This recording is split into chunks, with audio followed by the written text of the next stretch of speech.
This will be one of the most incredible founder stories you're ever going to hear. For his entire 70-year career, Michael Ferrero was solely focused on serving his customer. As you'll hear, he gives his customer a name and he focuses on inventing on her behalf. He invented products that no one else was able to create, was absolutely obsessed with crafting a high quality product, and he ran tens of thousands of experiments throughout his life. Every single experiment was aimed at making a better product for his customer. And as I was reading about Ferrero's approach to building his business, I kept thinking of the similarities that he had with my friend Kareem, who is the co-founder and chief technology officer of Ramp.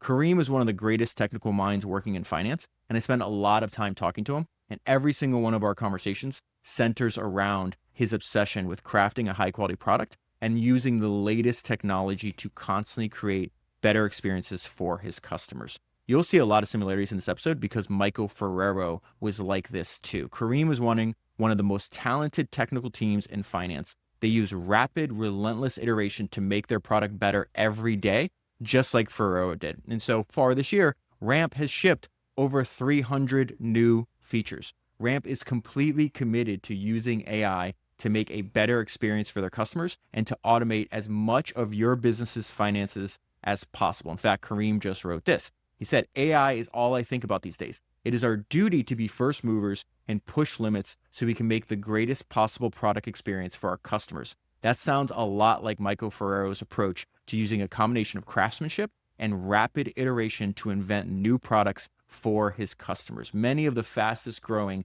and most innovative companies in the world are running their businesses on Ramp. Notion is a great example of this. In fact, the CFO of Notion just said this. People ask how we're using AI in finance, and I have one simple answer for them. We use Ramp. Make sure you go to ramp.com to learn how they can help your business save time and money. Michael Ferrero was in love with the technology, and he talked about how incredible the robots were that helped him make his products. Wait till we get to that part of the episode. It's hilarious. But like many of history's greatest entrepreneurs, Ferrero was always investing in the latest technology. That is how I know if he was alive today, he'd run his business on Ramp. Let the robots chase your receipts and close your books so you can use your time and energy to build great things for your customers. Because at the end of the day, that is what this is all about, building a product or a service that makes someone else's life better. That is what I'm trying to do, and that is what Ramp has done. Get started today by going to ramp.com. A silver-haired man in his 80s sits at a long table ready to begin an almost mythical daily ritual. From 8 a.m. until dusk, he and a trusted circle of confectioners methodically taste and tweak recipes for new treats. This man with the tireless sweet tooth is Michael Ferrero, the closest thing we have to a real-life Willy Wonka. Ferrero is the wealthiest person in Italy, and that is an understatement. So Ferrero owned 100% of his company. He had no outside shareholders. He had no debt. Today, that company does $20 billion a year in revenue with very high margins. When you look it up, it says that this is a $40 billion company. It's likely worth multiples of that. Again, 100% owned by the family. And the crazy thing about the story I'm about to tell you is Michael worked on this company for 70 years, from 19 until he dies at 89. This story is unbelievable. I can't stop talking about it. So Ferrero was a paradoxically private chocolate king who rarely appeared in public without his dark sunglasses and never granted a single interview in his lifetime. He actually granted a single interview, but when he was much older, and he only agreed to do the interview if the interview would not be published until after his death. He has a series of maxims that he repeats. In fact, some of the people that worked for him said he would repeat the same thing 60 times a week. And this is something you and I talk about over and over again, that repetition is persuasive, that the very best founders, they identify a handful of principles, and then they repeat them for decades. Michael Ferrero is no different. So he often had this maxim that he would repeat, that he says, only on 2 occasions should the papers mention one's name, birth and death.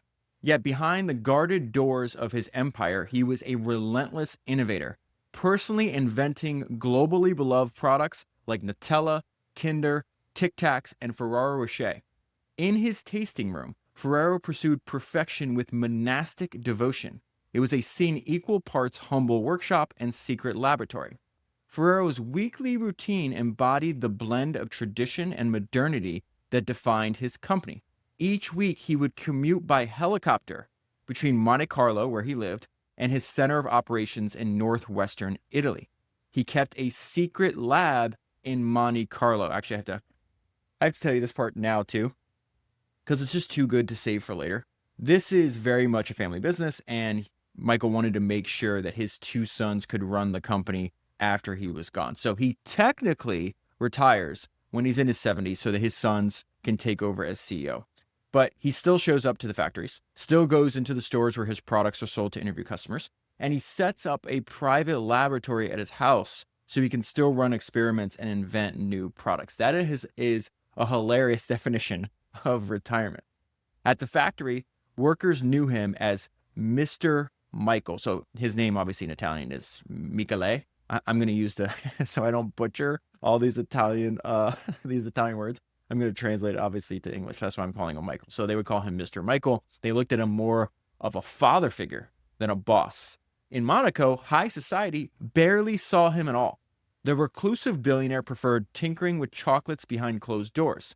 This dual existence was emblematic of Ferrero's approach: global vision rooted in local loyalty, innovation cloaked in secrecy, and immense success coupled with self-imposed seclusion. So there is going to be a lot. I'm going to tie in all these other entrepreneurs, past founders you and I've studied that Michael reminded me of. There is a bit of the founder of Red Bull when it comes to this. He has this great line. If you haven't listened to the Red Bull episode, it's one of the best episodes I've ever done in my life. It's episode 333. It was another book that had to be translated because there were no English biographies of Dietrich Mateschitz either. And so my friend Cramen Priest, who translated this book that I'm working from right now, he was the one that translated the Red Bull book for me from German to English. And there's a line in there that Dietrich Mateschitz, the founder of Red Bull, says that sounds exactly like it would come out of Ferrero's mouth. He says, "I do not care about society events. It's the most senseless use of time.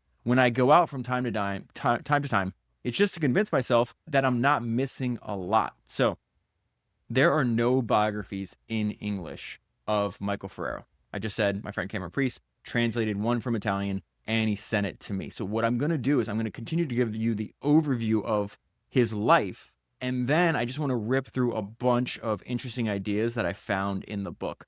This guy is insanely great. His approach to his work, it's going to remind you a lot of like a Steve Jobs, an Edwin Land, a James Dyson, an Yvon Chouinard. There's a bunch of things that he does that are just like Sam Walton did when he built Walmart. So I'm going to go through, give you an overview of his life, and then I'm going to go through specific ideas on how he built his company. It's incredible. Michael's life began far from the wealth of Monte Carlo. He was born in 1925 in a tiny Italian village nestled in the Langhe Hills. I promise you, I went and looked up how to pronounce these words. I still can't get it. I think it's Langhe Hills. The reason I'm talking about this, though, it's very important that he happened to be born there because the region that he was born in these hills that I cannot pronounce was famous for something that would shape Michael's destiny, and that is hazelnuts, okay? Hazelnuts grew in abundance across these rolling hills. In the 19th century, confectioners had invented this paste called gianduja. So gianduja is a chocolate hazelnut paste that was born out of necessity because chocolate was expensive and the main ingredients for chocolate were scarce, and hazelnuts, were plentiful. So when you hear gianduja, just think Nutella. It is the precursor to one of Ferrero's most successful products. I looked it up. Ferrero is rumored to sell about $3 billion a year of Nutella. So Michael's father is actually the one that gets him involved in the business because Michael's father, Pietro, was a pastry maker. They lived in this tiny town in Italy called Alba. After World War II, chocolate was rationed and very expensive, but hazelnuts were cheap. So Michael's father said, if I use more nuts and less cocoa, I could obtain a product that was just as good and not as costly. So Michael's father, Pietro, and Michael's uncle Giovanni began selling a hazelnut spread. They are going to call it Super Crema. And what they were trying to set out to do was offer cash-strapped Italian families a taste of affordable indulgence. Since Italians are so poor after the war, this spread that they're making was 1/5 the price of chocolate. And what they were setting out to do was making a sweet comfort food that everyday workers could also eat every day. And so at the time, it was actually called the chocolate of the poor. And so when Michael was young, he literally grew up around vats of hazelnut paste and sacks of cocoa. He starts working in the business when he's 19. When he is 24 years old, his dad dies suddenly. There's a lot of tragic heart attacks that happen in his family. So his dad's going to pass away at 51 years old. His uncle also has a heart attack in his 50s. And later on, Michael's son Pietro, who he named after his father, has a heart attack and dies at 49. So at just 24 years old, Michael has to run the family firm. And when he takes over, he writes this letter to his employees with a bunch of promises that he intends to keep, which he did keep. It says he marked that moment with a remarkable letter to all employees, vowing, I pledge myself to devote all of my activities and all of my efforts to this company. I shall only feel satisfied when I've managed to guarantee you and your children a safe and tranquil future. He felt a responsibility to keep the company alive. He said that when he was 24. Decades later, he would still say stuff like this on why he pushed himself, why he would work 7 days a week. He'd work overnight. He had no other life. He was completely obsessed with the products that he was making, the company he was building. And this is one of the reasons he felt it was an obligation to his community, because he's going to be the largest employer in these very rural and small towns. He says, if this company goes into a ditch, there are thousands of families that go into the ditch as well. This thought keeps me awake at night. I must find new projects, new ideas, and new products. Michael was determined to prove that a business could grow vast and rich while still guaranteeing a safe and tranquil future for its workers. Deeply influencing Michael's outlook were the twin pillars of his upbringing. He was a devout Catholic, and he kept the values of small-town Italian life for the rest of his life.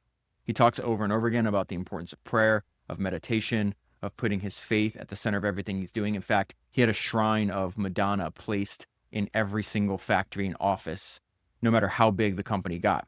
And even though he wound up one of the richest people on the planet, he did not optimize. He was not solely after making money. It says his approach to business echoed the Catholic principle that wealth was justified only if used for the common good. In fact, the way he described running his business, he said, I am a socialist, but I do the socialism. So it says he arranged for buses to ferry workers from outlying villages to the factory and back every day. This is all free of charge. Employees and their families enjoyed free medical care and housing support. Ferrero built a social contract. In exchange for hard work and loyalty, the company would provide cradle-to-grave stability. And remarkably, in over 70 years of operations, Ferrero's workforce never went on strike, which was unheard of at the time and in the location in which he's building his company, a virtually unheard of record in their industry. And the way he funded all of this was by constantly and relentlessly and never deviating from his main goal, which is to invent new products. He was not interested in building Me Too commodity products. This is something he talks about over and over again. Michael channeled his obsessive energy into inventing entirely new confections. Ferrero proved to be an imaginative product developer with an almost uncanny sense of what treats people craved. And he's got a lot of interesting ideas as to how to discover that, which I'll go over. He had a rule-breaking streak, a willingness to always act differently to the others. So I kept telling all my friends in every single conversation I've had, because I've been reading about this guy for like 2 weeks now. And it's just like, it's the same personality type over and over again. This is Edwin Land. Edwin Land was not making chocolate. He invented instant photography, but he said, my personal motto is, don't do anything someone else can do. Ferrero says the exact same thing, but he uses different words.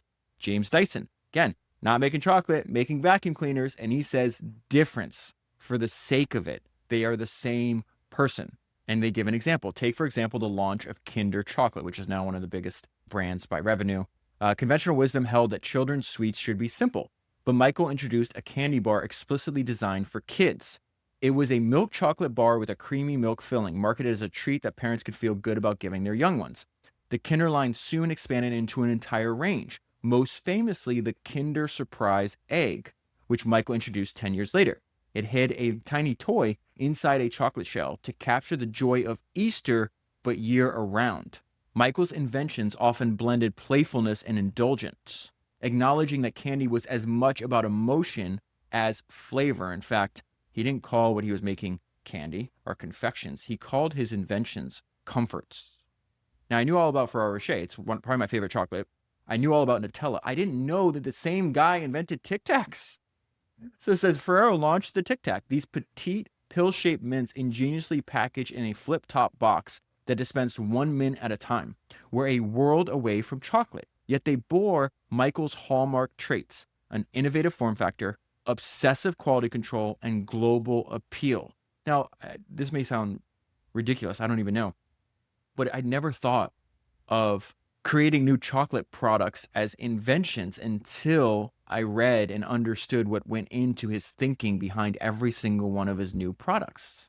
And I didn't understand, because many of these products are still successful and they've been selling for 50 years, that before he made them, no other brand had a product in that category. And as Michael will repeat over and over again, he did that intentionally. By diversifying beyond chocolate, Ferrero showed early on that his company could master multiple segments of the sweet business and do so internationally. So this is another thing that he would repeat over and over again. Everybody tried to get him, like, just, we're successful in Italy, like, just stay in Italy. It's too big of a risk to expand. And he's like, no, people eat chocolate everywhere. People like sweets everywhere. If we stay only in Italy, we are a failure. He had this insistence on turning his company into a global phenomenon. During the 1960s and 70s, he methodically expanded Ferrero's reach across Europe and beyond. The company opened its first foreign production plant in Germany in the mid-1950s, recognizing that post-war Germany was a crucial market for sweet snacks. Soon, he had plants and offices sprouted up in France, Belgium, Switzerland, Australia, Ecuador, and Hong Kong. Michael's inventions, born in a provincial Italian pastry shop, were becoming global staples. Michael had one more golden idea up his sleeve, quite literally wrapped in gold. In 1982, he unveiled Ferrero Rocher, a spherical hazelnut cream bonbon, I love these things, encased in a wafer shell covered in milk chocolate and chopped nuts, and wrapped in gold foil for an elegant hue. If Nutella was the everyman spread, Ferrero Rocher was the aspirational treat, a candy that felt upscale yet affordably mass-produced. Ferrero Rocher became the world's best-selling boxed chocolate. True to his form, Ferrero kept the development process for Rocher strictly secret. Only a handful of trusted employees knew the recipe and production method. So again, he's an innovator, obsessed with keeping control of everything, obsessed with complete vertical integration, obsessed with technology. One of the other main themes that runs throughout this entire book is the fact that he was one of the most secretive people. This is one example, the fact that only a handful of trusted employees knew the recipe and production method. I'll give you a bunch of other examples. It was very important to him. It says the exact formula became a closely guarded secret, as fiercely protected as the recipe for Coca-Cola. For decades, Michael's product innovation strategy had a consistent pattern. He favored slow, steady growth powered by internal experimentation rather than flashy marketing or big acquisitions.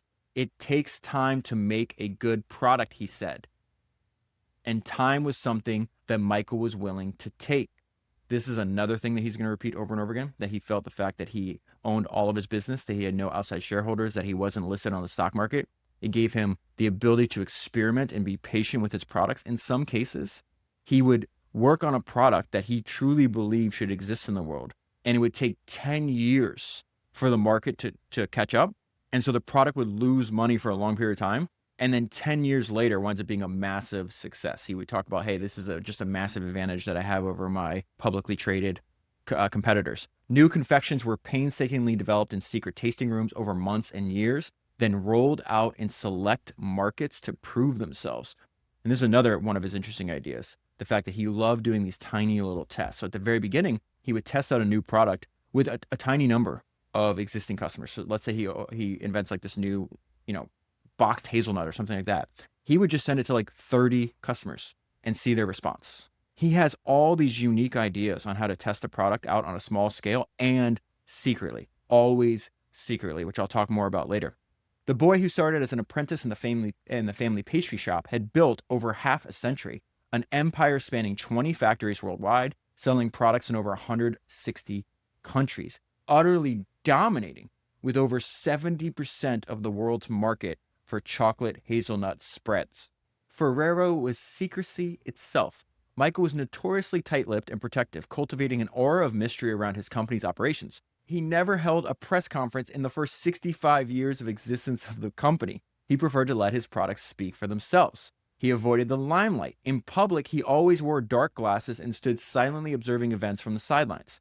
Ferrero declined all honorary degrees and official accolades. He found any external recognition was unnecessary or distracting. So there's this idea that's been popping up that's been on my mind lately that I've shared on a few past episodes. And it's really the importance, if you want to be truly, truly great at what you're doing, the importance of being prolific. So being prolific is highly correlated with greatness. Just because you're prolific doesn't mean that you're going to be great. But if you are great, you've almost always been prolific. And so I've been thinking a lot about this a lot lately. It's like what these people have in common is a love and obsession for the activity itself. And so when I got to this part about, hey, he's awarded all these honorary degrees, these official accolades, he found external recognition unnecessary and distracting. He wouldn't even show up. They'd give him awards and he wouldn't even show up. I just finished watching the Bob Dylan movie, which is called A Complete Unknown, which is about the beginning of his career. And at the very end of the movie is this quote. It says, since 1965, Bob Dylan has released 55 albums and continues to tour the world. He is the only songwriter to be awarded the Nobel Prize in Literature. He did not attend the ceremony. That sounds like Michael Ferrero to me. Ferrero's focus was on products and people, not on personal fame. This obsession with secrecy was not merely a personal quirk. It was a calculated business strategy. Inside of his factories, outsiders were rarely allowed. The factory was compared to a high-security jail with 10-foot walls surrounding it, rigorous checkpoints. Tours were banned outright to prevent industrial espionage. It wasn't until 2011 that he made the unprecedented decision to open the doors to one of his factories to a small pool of reporters. This was the first media visit in the company's modern history. So keep in mind, he's born in 1925. He starts in the business in the 1940s. So 2011, when he lets anybody from the outside in. Of course, the sacred tasting rooms remained off limits. Those who entered saw a spotless, highly automated operation, but they were kept under strict watch and not allowed to wander unescorted. Michael's need for control permeated every aspect of the production. Many of the machines were invented and built in-house by Michael's own engineering department. So this idea of control over everything from the raw materials to the production to the distribution and logistics to the marketing to the relationship with the customer. It's just, the entire book is about this. One of Michael's proudest technical achievements was a custom-built roasting apparatus, a massive contraption that could toast hazelnuts perfectly without burning them. Such proprietary machinery was a tangible manifestation of the company's philosophy. Control everything you can, ingredients, process, technology, to safeguard quality and trade secrets. That instinct for control extended far beyond the factory floor. In an industry often buffeted by commodity swings, Ferrero took dramatic steps to secure its key raw materials, especially hazelnuts. Over the years, the company quietly acquired hazelnut orchards and plantations in both the northern and southern hemispheres, ensuring a year-round supply of fresh nuts. By the mid-2010s, Ferrero was purchasing roughly 1/3 of the entire world's hazelnut crop and had even become the world's largest hazelnut supplier itself. This level of vertical integration, controlling the ingredient supply chain from farm to factory, helped inoculate Ferrero against price shocks and shortages. It was also another layer of secrecy. By owning the supply and making products in-house on custom machines, Ferrero needed to rely less on external partners who might expose its methods. Nutella's recipe is famously not patented. Why? He didn't want to patent it because if you patent it, you have to you have to reveal its proportions. The company's line on it is that everyone can find out the ingredients. We simply know how to combine them better than other people. Michael Ferrero's fierce protectiveness proved enormously effective. By keeping Ferrero private and family-owned, he avoided the disclosures that publicly traded companies must make and remained free from the pressure of outside shareholders. This is what he said: our identity is based on our independence. If we had shareholders, they would ask us to increase turnover, but it takes time to make a good product. Growth, he believed, should come from within or not at all. This discipline kept Ferrero healthy and debt-free. And this is such an important point because of the podcast. I get to meet all these like privately held businesses that you've never heard of. You don't know who the founder is. You might know their brand. In many cases, you do know their brand. And this pattern that they have, this is their setup. No outside shareholders.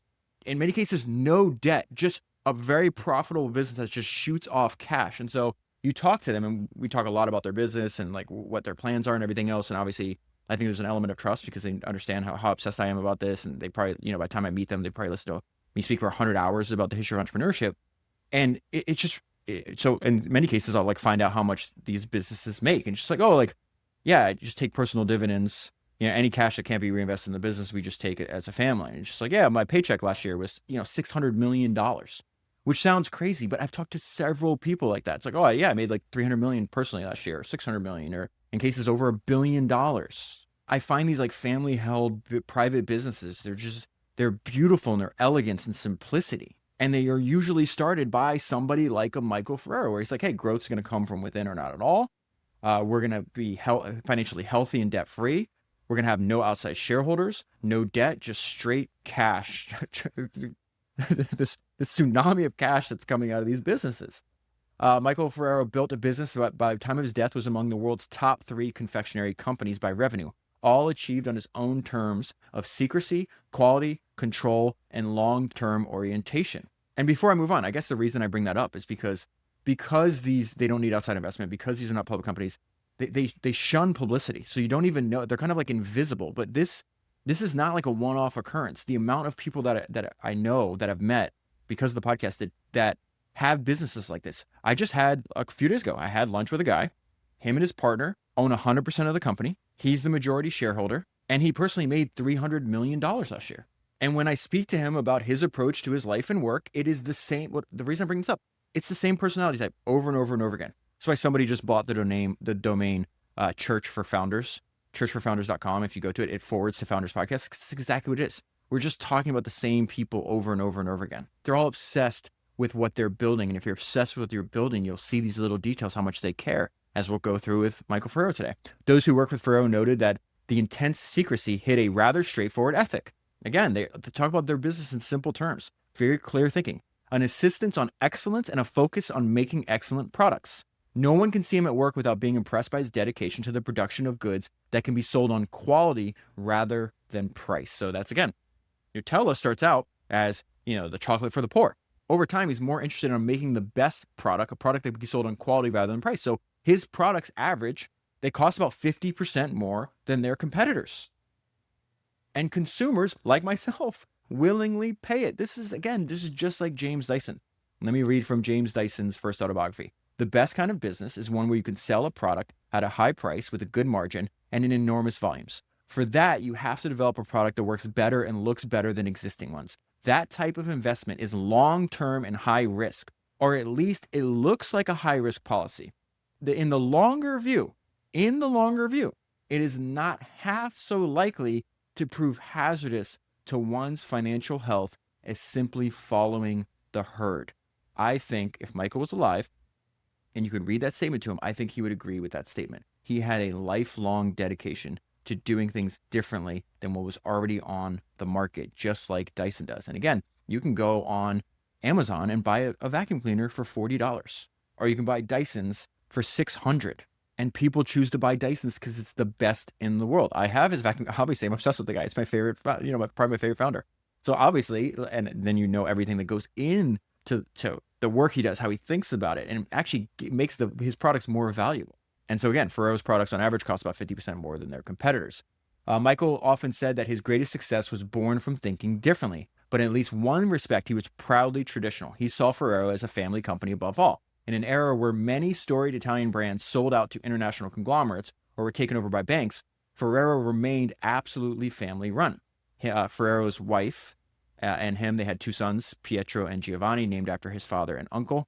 And from the very beginning, they start training them from a young age in the ethos of the company. By the 1990s, as Michael approached his 70s, he began entrusting more responsibilities to his heirs. In 97, he made the bold move of stepping back from day-to-day management and appointed Pietro and Giovanni as co-CEOs of the company. Michael remained as chairman, and he was the final arbiter of major decisions. He officially retired, but he was far from idle. This is what I mentioned earlier. It's just funny. He couldn't resist spending time in his laboratory, dreaming up new delights. He was known to work through Sundays and even overnight, feverishly experimenting to perfect a flavor or texture. Remember how this started? He's in his 80s, and he's his mid-80s, and he can't help himself. He loved what he did. He never really took his foot off the gas, even as his sons were nominally in charge. Michael ensured that the standards he set never slipped. Tragically, the family was dealt a blow in 2011 when his son, I was wrong, I thought he died when he was 49. He was actually only 47. He had a heart attack while bicycling. He was like a cyclist. And so he had a heart attack and unfortunately died at 47, leaving Michael's sole son, who now becomes the sole CEO and sole owner of the company. And his name was Giovanni. Michael, then in his mid-80s, responded as he's always had in crisis by focusing on work and the future. Observers noted that Michael seemed to pour even more of himself into guiding Giovanni, as if determined to impart all his remaining wisdom. One of Michael's often bits of advice to his son was simply, always act differently from the others, have faith, stay strong, and put the customer at the center each day. Michael often repeated this maxim. Only on 2 occasions should the newspapers mention one's name, birth, and death. In February 2015, one of those 2 occasions came from Michael Ferrero. Fittingly and poignantly, he died on Valentine's Day, a day dedicated to chocolate and love, at age 89. The company's website went dark except for a simple tribute. We are proud of you. Thank you, Michael. Okay, so that is the end of the overview. So what I did is I rewrote all my notes and highlights. And really, they're grouped into there's 9 traits of Michael that I would basically describe. So I'm just going to tell you the 9 traits, and then I'll just go through these ideas. So number 1, he's just obsessed with product quality. The product is at the center of every activity of the company. That is why it exists.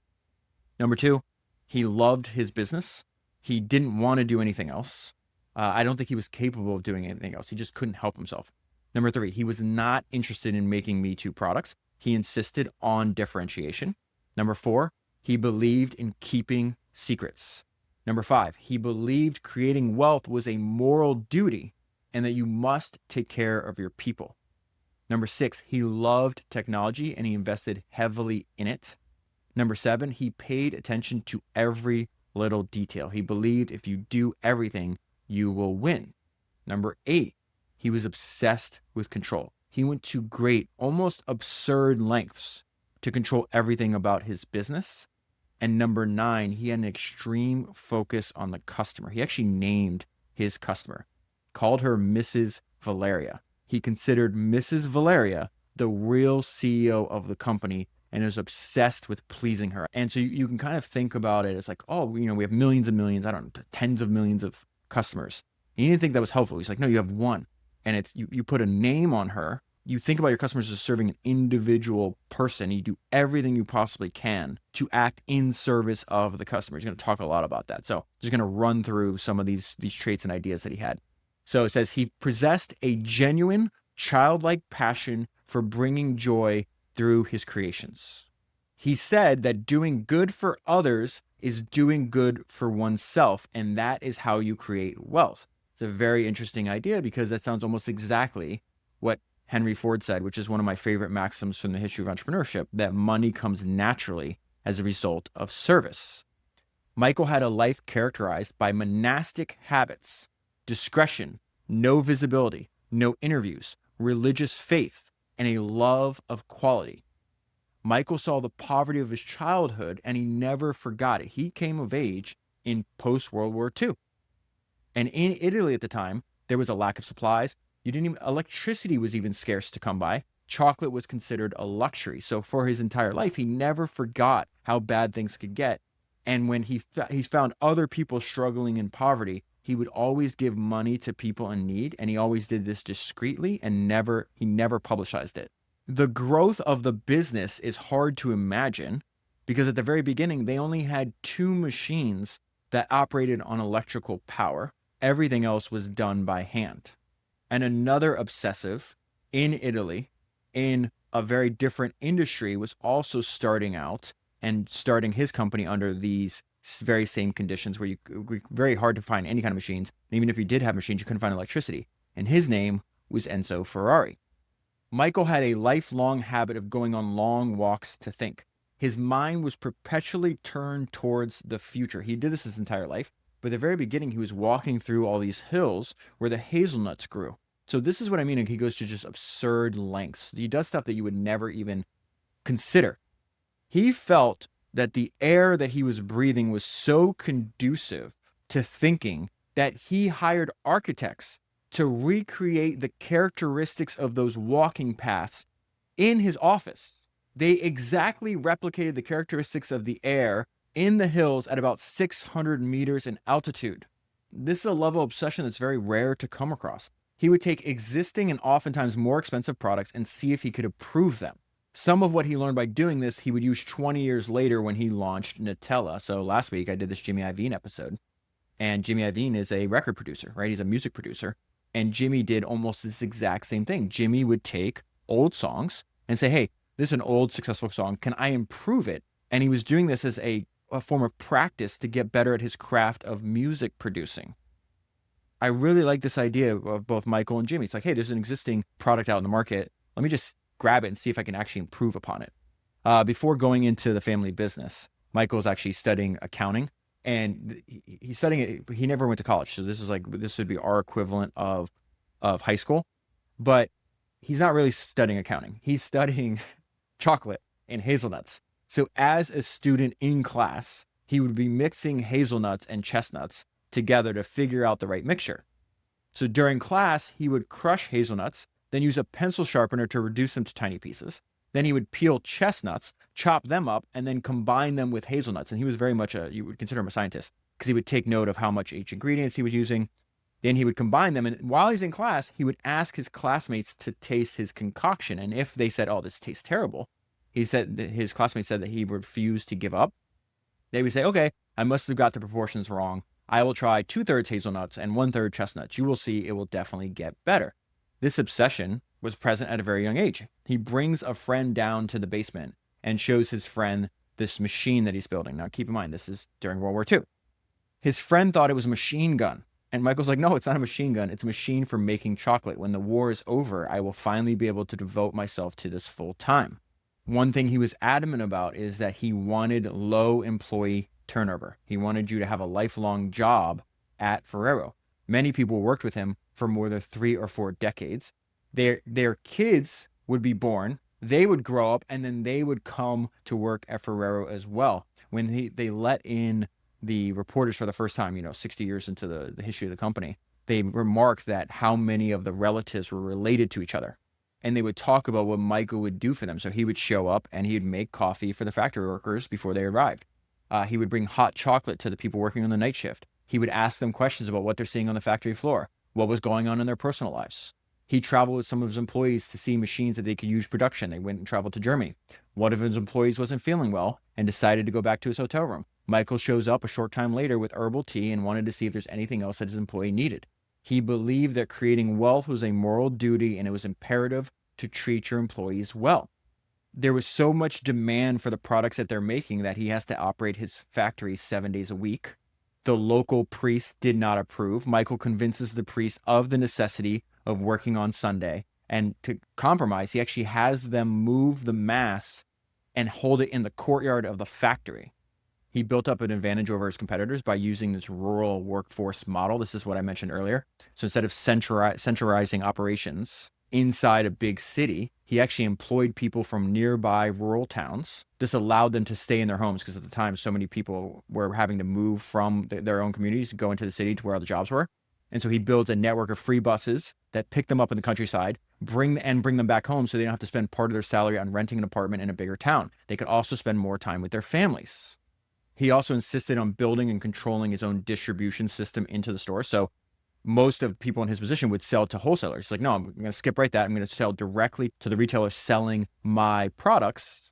So he built up this huge network of delivery trucks that are simultaneously delivering and advertising his products. So they would paint the outside of these trucks, and sometimes they're like little small Fiats all the way up to like big buses. They'd paint them with all the Ferrero signature branding. They'd have all of these advertisements for the different products, all of their taglines. And at the very beginning, in the 1940s, he has 41 vans. You fast forward 20 years later, he's got thousands of them. And by this time, Ferrero had the largest private fleet in Italy, second only to the Italian army, all completely controlled by the company. And there's an interesting line about that said Michael was interested in building infrastructure that supported both scale and identity. And so this is another thing that Michael would repeat, the importance of paying attention to the entire process. He wants to control everything. These are his words. We are particularly interested in following the product through all of its phases. when it's broken down in the crumbs, when it takes shape, and when it leaves the factories, when it enters the homes where the judgment will be pronounced, a judgment that can make our fortune or our ruin. That is why we want to know immediately. This is an easy thing to say, but a difficult thing to realize. That is why he hangs out in the aisles where his product is sold. And there's other ideas on how he gets information from customers later I'll tell you about. He also had a passion for machines. He would buy a machine that was meant to be used in his factory. He did not use it as designed. He would immediately take it apart, add other parts, and customize it to his exact specifications. And then he had like this love affair with this technology because he viewed the technology, right, as a way to scale up and deliver his product to more people. And you see the passion that's evident in his own words when he talks about this. I've always been particularly fascinated by machinery. When I see it moving, it seems to me that it has a soul, like a person. If you've been to the plant, you will have noticed that kind of automatic milking machine that fills these little plastic boxes with spreadable chocolate. It closes them, seals them, and then packs them to be shipped. Well, that machine turns out 22,000 boxes like that every hour.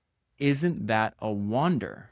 Michael understood that investing in new technology was not optional. It was mandatory. He said, we need technology and innovation to grow in production and employment. He would travel the world looking for the absolute best machines. One time he bought one. He brought one that was so big and so foreign that when it arrived to the factory, employees were scared. It looked like alien technology to them. It was so successful at increasing production that Michael soon ordered 2 more. Michael, like James Dyson, and I would say like Steve Jobs, he believed in the Edisonian principle of design. It's these constant small iterations over time. Michael finds himself spending hours kneading, discarding, tasting, creating, retrying, testing, bringing to customers, hearing their feedback, reciprocating, and retesting. He said even a mistake can be an indication for something different and new. He would take a helicopter to all of his factories, land there, and he insisted on personally inspecting the quality of the work. He said you have to verify the quality of the product in person. He also said that you have to control your raw inputs. This is nuts. Michael's intense interest in raw materials is very evident. For example, he was not satisfied with knowing that the lemon was brought from Calabria or the Amalfi Coast. He wanted to know at what altitude it was grown, whether it was exposed to the sun or not. Then he wanted to know if 200 meters higher, there were other lemons, perhaps with a different flavor, a better flavor. He had extraordinary knowledge of the raw materials.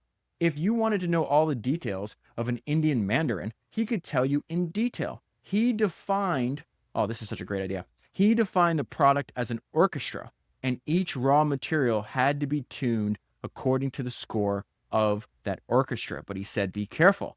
Your product can be a catchy tune, but it risks only lasting 1 summer. Or it can be a big work of art like La Traviata, which lasts forever. And if you really think about what he's saying there, he invented products that sold for decades, products highly likely that will still sell for decades. He would go around and talk to all the factory workers, and he would say the same thing over and over again. Tell me the problems. Tell me the problems. If I know the problems, I can figure out the solutions. He was intensely interested in what was going wrong. I know some of the best founders that I know are exactly like this. It's what Warren Buffett and Charlie Munger said. Hey, tell us the bad news, because the good news takes care of itself. We don't have to worry about the good news. Just tell me the problem so we can fix it. He had a really interesting idea of how we're recruiting talent. He would go to all the surrounding schools. Remember, these are not big cities. These are tiny communities, rural communities.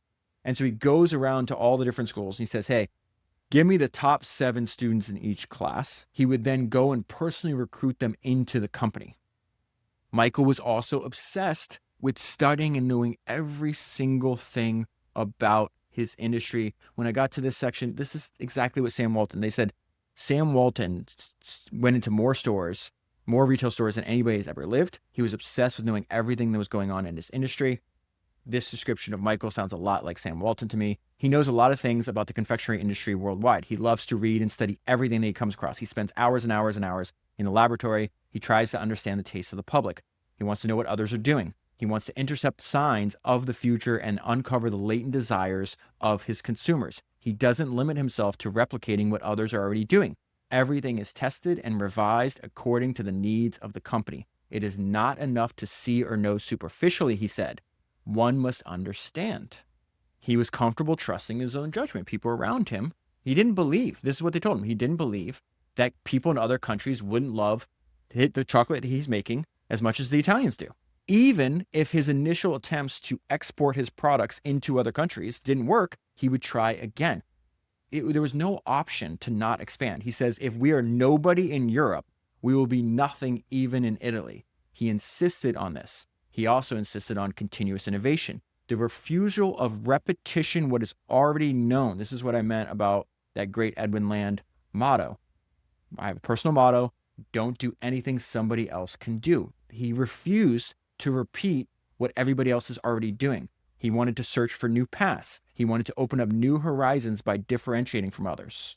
He would travel all over the world studying his competitors. He says, you must go and see. You must understand how the competition's products are affecting ours. You must do this all over the world. Now, Michael studied his competitors, but he never told them what he was doing. And so he insisted on expanding in secrecy. Let's say he's buying a new hazelnut plantation, a new factory. All of these would be purchased under different company names, especially as he became more successful. If he used the name Ferrero, the price would shoot up. So he cloaked all of his operations, just like Rockefeller, cloaked all of his operations in secrecy. I think at one point they had like 110 different like name companies that were like named something different, but all owned by Ferrero. Oh, there's another great idea. So he had this idea of hiding the brand and talking to customers. So what does that mean? One of his secrets for fine-tuning his products, he found a supermarket that agreed to put his new products on the shelf without the Ferrero brand name. Then he'd have his employees wait outside the store, intercept the ladies who had bought these chocolates, offered them compensation to be interviewed. They would go to the offices. Michael would hide behind like a plate glass like mirror so you can't see him, and listen attentively from behind the glass. And he would also suggest the questions to be asked to the customers, like during this interview. And so incognito, he understood why his new products were liked or were not liked by his customers. He insisted on having a long-term orientation. He said if a new product for the first 2 years doesn't make money, that doesn't matter. You must think in the span of 5 or 6 years. And in the case of this like new tea that he made, it took 10 years to succeed. And this is like the reason he kept talking about we constantly have to look not where we're at, but where we're going. He had this intense focus on like long-term orientation. Because think about the compounding value of staying in the game for a long time. He has this line where it's like many grandparents today who are eating Ferreros ate our creations as children. And then those children grow up and then they have their own kids and they're still eating Ferrero, and then their kids are eating our creations as well. He believed in daily prayer and meditation. He insisted on going for an evening walk, and his evening walk was a ritual no matter where he was. He was an unabashed perfectionist who lost track of time. In fact, it says in the lab, he tries and retries dozens of combinations. He loses track of time, does not know what is happening outside, whether it is day or night. They're doing a test on just one new thing they're trying to make, okay? In one single day, they do 70 different variations of it in a few hours. He felt his laboratory was magical, and while inside it, the outside world ceased to exist. He names his customer and designs with her in mind. This is one of my favorite. I mean, he's got all these ideas I absolutely love, but this is one of my favorite ideas. His great care was for her. He repeated to us, remember that if we're good, Mrs. Valeria will buy from us, and I can pay all of you. If she doesn't buy, I can pay you for a month, and then I have to send you home. That's why I am first a servant of Mrs. Valeria. I can lose money, but we must not lose her trust, because if we lose Mrs. Valeria, we lose everything. Michael demanded exceptional uniqueness. He would repeat, if you want to go bankrupt, just listen to everybody. We must do something new, something different, something unique, and something against the current. If we imitate the products of our big competitor companies, we will inevitably lose because they can crush us with their strength. They are fighter bombers and we are a small boat. They can wipe us out with a single blow. We must keep our distance. Instead, we must invent new products that they do not have. Michael would repeat his favorite sayings 60 times in a single week to make sure that even the most stubborn of his employees would adopt his key ideas. He insisted that all shares remain in the family. He said, I never want to have to justify my choices to anyone. You must have financial autonomy. The real CEO of this company is Mrs. Valeria. He was like this with everything. This is how he proposed to his wife. Listen to this, the way he proposes to his wife. I would be extremely happy if you were to say yes to my proposal to marry you. But think it over carefully. And mind you, if you accept, you marry a man who will always talk to you about chocolates. He is a missionary. That is a line in the book. I'm not quoting Jeff Bezos there, even though Bezos says that missionaries are the ones who wind up with all the money anyways.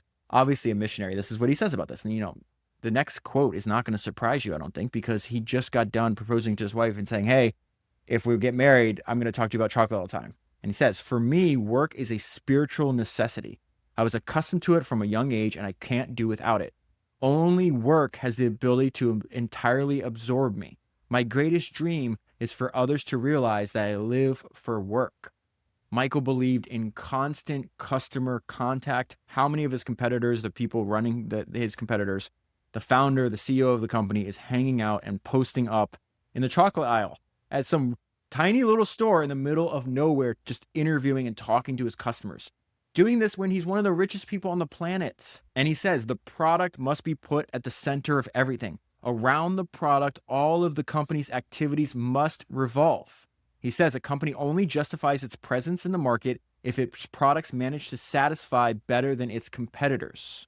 And he's got a great line about this. Listen to this line. He says, we create mythical products that create the markets. We create mythical products that create the markets. He looked at his business in a three-part system. Number one, we must discover the latent needs of the customer. Number two, we must transform those needs into a product. And number three, we must design new technologies for large-scale industrial production of those new products. He believed that if a market was interesting, we must become the leader.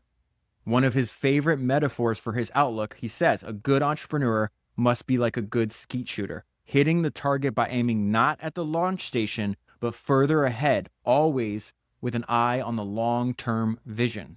He would remove everything out of his life. You know how Buffett says that the difference between successful people and really successful people is really successful people say no to almost everything? Michael has a line almost like that describes his relentless focus. I feel I must continue to concentrate on the work that I am most passionate about, the research for ever new products. And in this interview that was published after his death, he gives the same advice from the grave over and over again. He says, Mrs. Valeria is the mistress of it all, the CEO, the one who can decide your success or your demise, the one you have to respect, never betray, and understand completely. And he serves Mrs. Valeria by inventing on her behalf. He says, innovation means to do something different from everyone else. Everyone made solid chocolate, and I made it creamy, and Nutella was born. Everyone made boxes of chocolates, and so we started selling them one by one, but wrapped like a gift. Everyone thought that we Italians could not go to Germany and sell chocolate, and today it's our biggest market. Everyone made the Easter egg, but I thought it could be made smaller and sold every day. Everyone wanted dark chocolate, but I said it should have more milk and less cacao.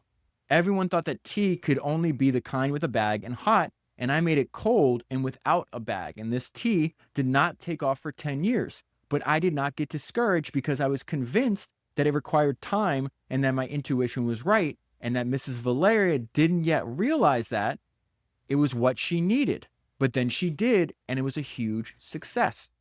I was able to do all this because we're a family business and we're not listed on the stock exchange. This allowed us to grow calmly, to have long-term plans, to know how to wait, and to not be caught up in the frenzy of the daily ups and downs. And his final parting advice was his answer to the question what his secret was. He says, my secret, always doing things differently from others, having faith, staying strong, and putting Mrs. Valeria at the center of everything, every single day. And that is where I'll leave it. For the full story, I would say read the book, but unfortunately, the book's not even available. So what I'll do is I'll just leave a bunch of my highlights and main ideas in the show notes if you want to read them. Also, if you're not on my personal email list, make sure you go to davidcenter.com and sign up. I email you for every single book I read. I email the top 10 highlights or top 10 ideas from every book. The email is free to sign up, free to read. You can also go to davidcenter.com and you can read. I think I have my top 10 highlights for like 176, 177 books up there too. A bunch of founders and CEOs I know that read the email and go to the website, actually share the website with their entire team. So in case you haven't done that, that's davidcenter.com. That is 392, I think. I think I'm 392. That is 392 books down, 1,000 to go. Thanks for listening, and I'll talk to you again soon.